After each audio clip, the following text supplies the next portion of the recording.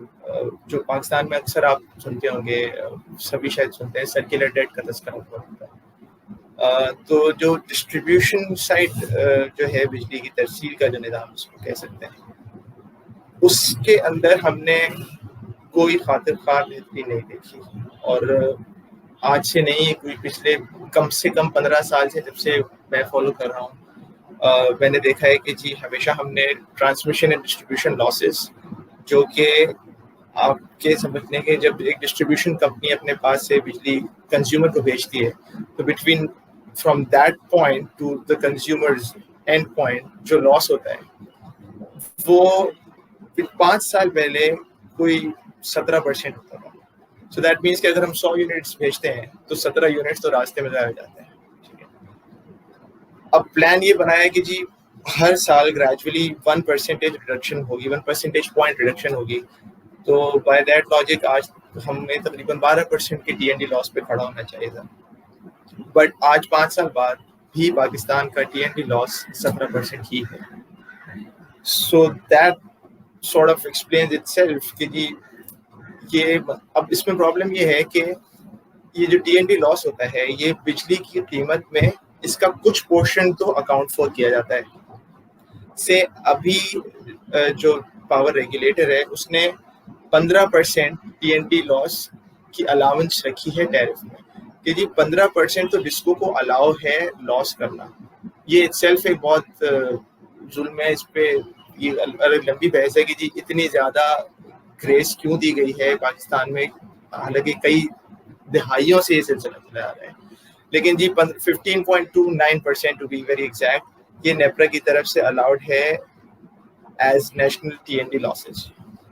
کچھ DISCO companies بہتر perform کرتی ہیں, کچھ کے لاسز کم ہیں, کچھ کے بہت زیادہ ہیں, but on an average Pakistan کا T N D losses 70%, which means کہ جی جو 15% الاؤنس ہے ٹیرف میں وہ تو پرائس ان ہو جاتا ہے, بٹ جو الاؤنس جس کی نہیں ہے, جو 2% کی الاؤنس نہیں ہے, that becomes part of the problem.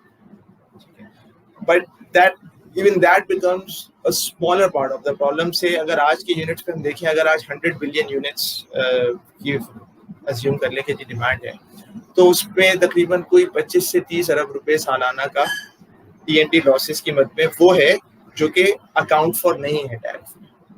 جو زیادہ بڑا پرابلم ہے جس پہ بات کم ہوتی ہے وہ ڈسٹریبیوشن کی دوسری سائڈ ہے, وہ ہے بلنگ کلیکشن, جو ریکوری ہے ہمارے ڈسکوز کی. کہنے کو سننے کو شاید نمبر بڑا اچھا لگے کہ جی 90% ریکوری ہوتی ہے. جتنے کا ہم بل کرتے ہیں, 100 روپے کا بل کریں گے تو 90 روپے ہم ریکور کر لیتے ہیں کنزیومر سے, جی ویری گڈ. بٹ آج سے 4 سال پہلے یہ ریکوری پرسنٹ 95 تھی.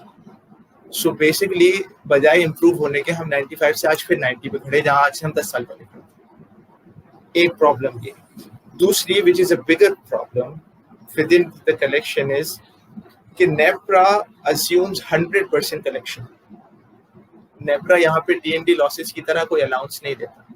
یہاں پر assume یہ کیا جاتا ہے کہ جو بھی ڈسکو ہے وہ پورا کا پورا 100 روپے کی بلنگ 100% بلنگ اس کو ریکور کرے گی, بٹ یہاں پہ 90 ریکور ہوتی ہے. So that means there is a 10% point loss which amounts to 130-140 billion in today's terms.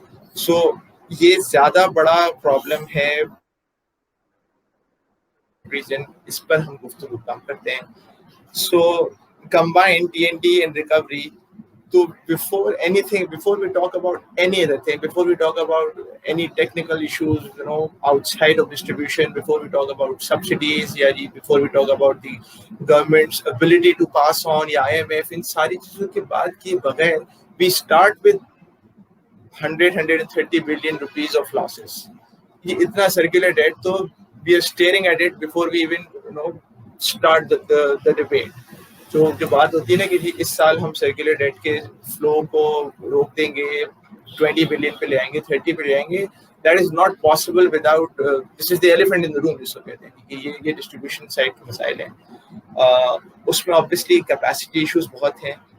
Regulator جو ہے نیپرا اس نے کئی بار پوائنٹ آؤٹ کیا ہے ہماری ڈسٹریبیوشن کمپنیز کے کیپیسٹی ایشوز کو. although 1992 کا جو ریفارم ٹیک اپ ہوا تھا اس کے بعد distribution companies were supposed to carry کہ جی وہ پلاننگ اسٹیج بھی میں بھی دیکھیں گے, ٹیکنیکل بھی دیکھیں گے, بہت کچھ دیکھیں گے. بٹ حال یہ ہے جبکہ نیپرا کی اپنی رپورٹ میں لکھا ہے کہ جی وہ ایک 132 kV کی لائن بھی کنسٹرکٹ کرنے کے قابل نہیں ہے بہت ساری ڈسٹریبیوشن کمپنیز. سو بہت سیریس کیپیسٹی پرابلم ہے ڈسٹریبیوشن کمپنیز میں. وہ ایڈریس نہیں ہوگا تو یہ مسائل یہیں کھڑے رہیں گے. دوسری بات یہ ہے کہ ڈسٹریبیوشن کمپنیز کو کوئی پرفارمنس انسینٹیو بھی نہیں ایز سچ, بیکاز اتنا سینٹرلائز سسٹم ہے, سب کچھ ایک ہی جگہ پر سینٹرلائز ہو گیا ہے کہ جی اگر ایک اچھا پرفارم کر رہی ہے دوسری بہت برا بھی پرفارم کر رہی ہے تو کوئی پینلائز نہیں ہوگا وہ, بس جی سارا جا کر because inter DISCO tariff differential کا کانسیپٹ ہے پورے پاکستان میں, یونیفارم پرائز کا کانسیپٹ ہے. تو جی اگر سے پشاور کی ڈسکو کا 36% TNT لاس ہے اور لاہور کا 10% ہے, so the Lahore consumer would be paying for the Peshawar consumer and vice versa, اور یہ سارے مسائل ہیں. تو یہ الگ لیول کی ڈبیٹ ہے, یہ پھر بھی پالیسی لیول کی ڈبیٹ ہے. بٹ جو ڈسٹریبیوشن کمپنیز کے اپنے کرنے کی باتیں ہیں وہ بہت زیادہ ہیں, وہ گورننس ایشوز ہیں, وہ کیپیسٹی ایشوز ہیں. اس میں نے آپ سے کہا وداؤٹ ایڈریسنگ دیم ہم چاہے آگے پیچھے ٹیرفس اسٹرکچر کے حوالے سے کتنی باتیں کر لیں, ہم جنریشن مکس اپنا کتنا ہی کیوں نہ امپروو کر لیں, we will not be able to sort of handle the circular debt issue. ایک تیسری بات جو ایک اور امپورٹنٹ بات that is the tariffs itself.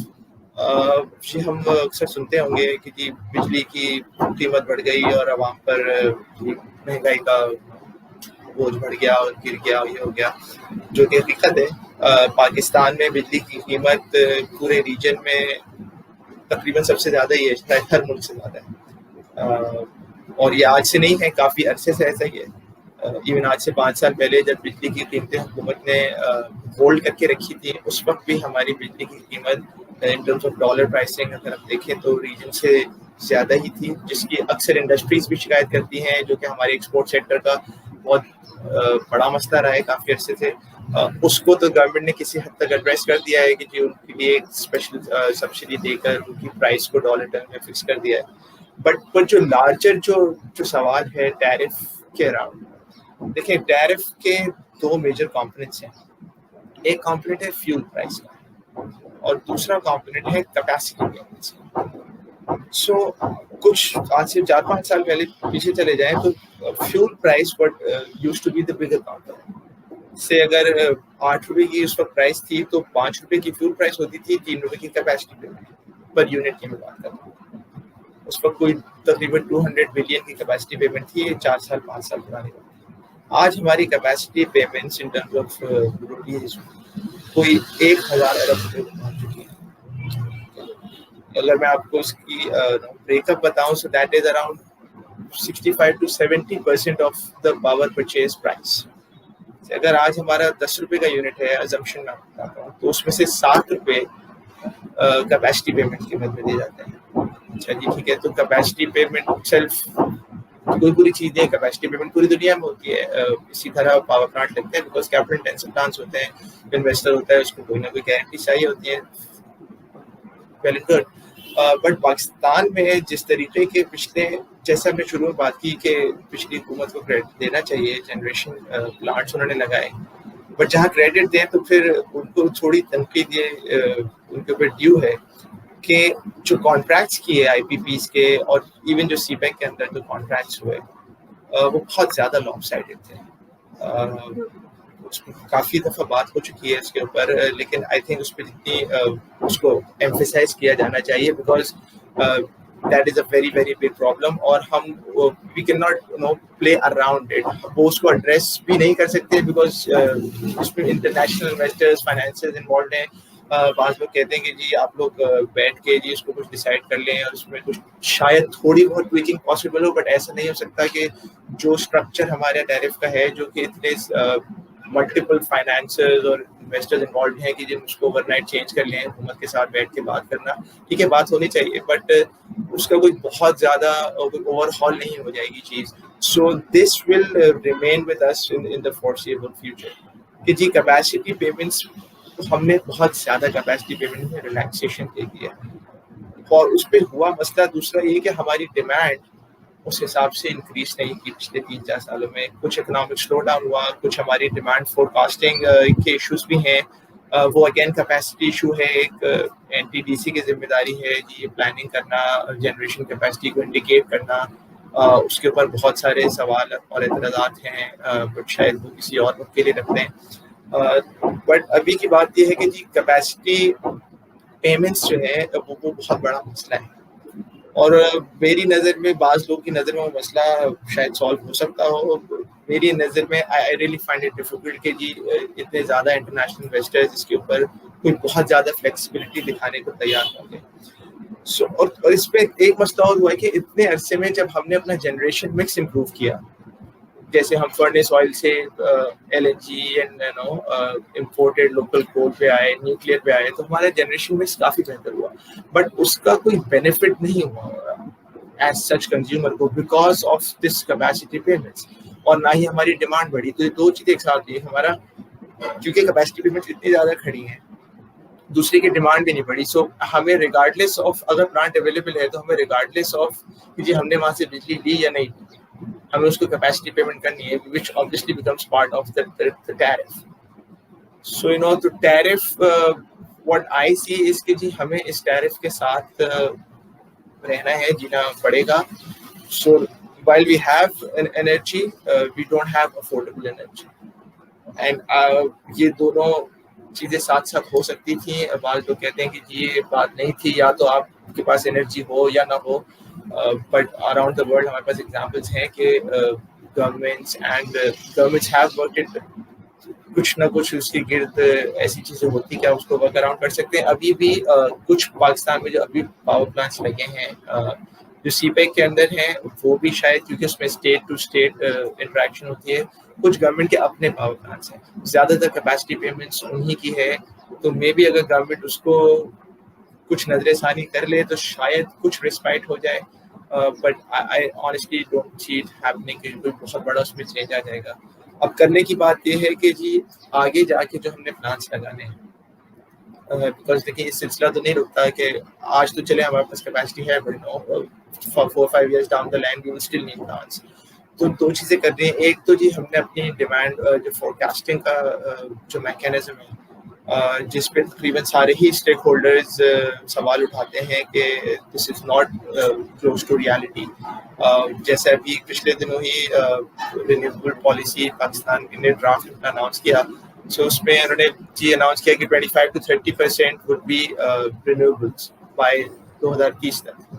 جبکہ اگر آپ گورنمنٹ کے اسی ایک ادارے کا این ٹی ڈی سی اس کو کہتے ہیں انڈیکیٹو پلان دیکھیں 2047 تک کا, which by the way is the basis, جو کہ بیسس بنتا ہے سی بی پی اے جو ہماری سینٹرل پاور پرچیزنگ ایجنسی ہے, اس کی پلاننگ کی بیسس بنتا ہے.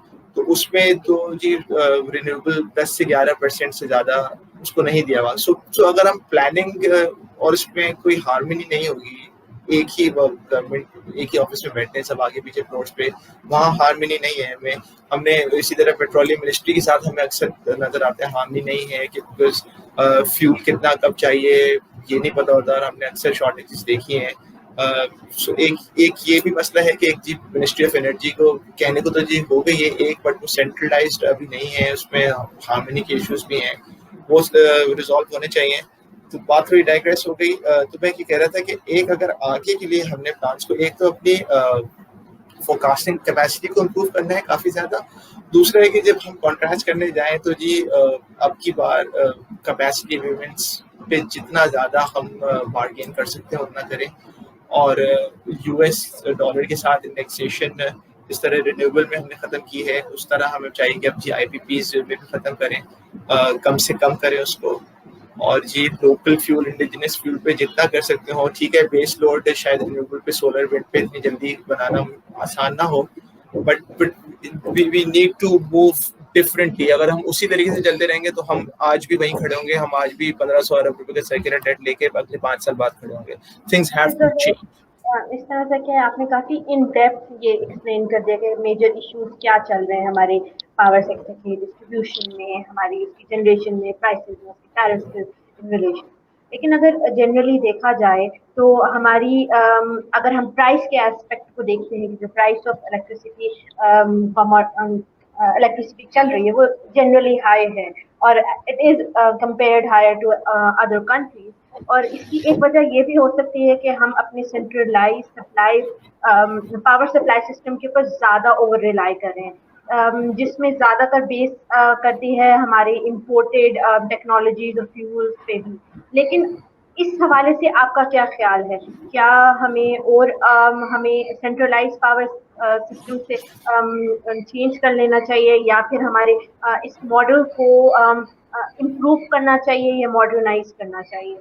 دیکھیے ماڈل کو امپروو بالکل کرنا چاہیے, اس میں کوئی دو رائے نہیں ہے. بٹ اگین شاید بات repeat who, imported fuel yes it is a big component.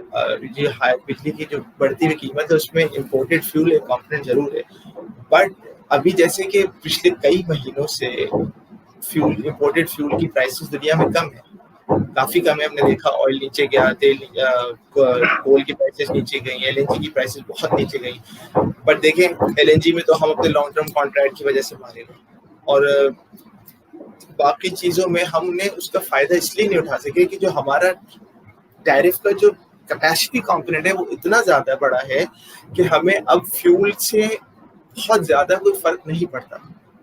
سو یس ابھی obviously اس میں کوئی دو رائے نہیں ہے کہ اس کو چینج ہونا چاہیے. جیسے میں نے آخر میں کہا تھا کہ جی ہمیں انڈیجنس فیول کی طرف جانا چاہیے, اس میں کوئی شک نہیں ہے, ہمیں انڈیجنس فیول کی طرف جانا پڑے گا. لیکن ہمارا جو اوور آل ٹیرف اسٹرکچر ہے وہ لاپ سائڈڈ ہے, وہ کانٹریکٹس کی وجہ سے ہے. اس کا بہت مشکل ہے کہ اس کو ہم مڈ وے چینج کر سکیں. شاید تھوڑی بہت ریلیکسیشن مل سکے لیکن بہت زیادہ چینج نہیں ہو سکتا. ایک بات اور جو آپ نے بجلی کی قیمت کے حوالے سے کی اس میں ایڈ کرنا چاہوں گا کہ دیکھیں حکومت کے پاس یہ کیونکہ یہ سیاسی ڈیسیشن ہوتا ہے بجلی کی قیمت بڑھانی ہے یا نہیں بڑھانی ہے.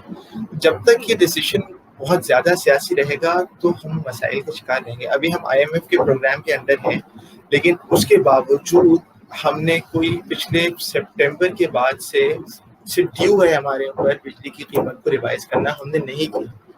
اس لیے نہیں کی ہے کہ جی اس کا سیاسی پریشر بہت ہے کیونکہ مہنگائی زیادہ ہے باقی جگہوں پہ, تو گورنمنٹ کے پاس اتنی پولیٹیکل کیپٹل ہی نہیں ہے کہ وہ اس قسم کا فیصلہ لے سکے.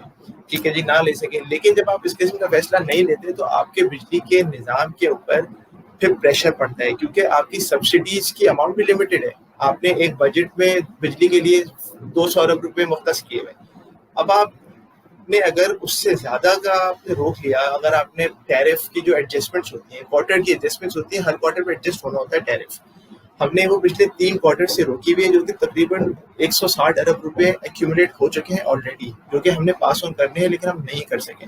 سو امیجن اگر یہ 160 ارب روپے کل پاس ہوتے ہیں تو بجلی کی قیمت ایک دم سے کوئی 10 سے 12% تو صرف اس مد میں بڑھ جائے گی. ابھی بیس پرائس ریوائز ہونا باقی ہے, ہم نے بیس پرائس ریوائز نہیں کیا ابھی. لیکن اس پہ بات ہے کہ حکومت کو چاہیے کہ اس سسٹم کو آٹومیٹ کریں. جی نیپرا ایک ریگولیٹر ہے, اس کا کام ہے اس نے بجلی کی قیمت طے کی ہے, یہ اناؤنس ہو جائے گی. جو گورنمنٹ کا کام ہے وہ صرف سبسڈی کی حد تک محدود رہنا چاہیے, گورنمنٹ کا کام پرائس ڈیسیشن میں نہیں ہونا چاہیے. بٹ انفارچونیٹلی ایسا نہیں ہے جس کی وجہ سے ہم سرکولر ڈیٹ کو بڑھتا ہوا دیکھتے رہتے ہیں روز کے روز. ٹھیک ہے, اگر ہم ڈسٹریبیوشن کی طرف جائیں تو بجلی کی سپلائی کی صورتحال بھی اتنی کوئی خاص نہیں ہے. جیسے کہ کراچی میں ریسنٹلی جو اس کے فائنانشیل اینڈ پہ دیکھا جائے تو اتنی سچویشن خراب ہے کہ وہ فیول بل بھی نہیں پے کر سکتے, اور یہ بھی صورتحال اس وجہ سے بھی ہے کیونکہ non payment of subsidies government نے ٹیرف کو بھی فریز کر دیا ہے. اس کا کیا امپیکٹ ہو سکتا ہے آپ کے حساب سے؟ دیکھیں جی کہ الیکٹرک کی جو اسٹوری ہے that is not as simple as it may seem from the outside. کچھ بہت ساری جگہوں پر کہ الیکٹرک از ایٹ فالٹ, کچھ جگہوں پر ڈفرینٹ ایجنسیز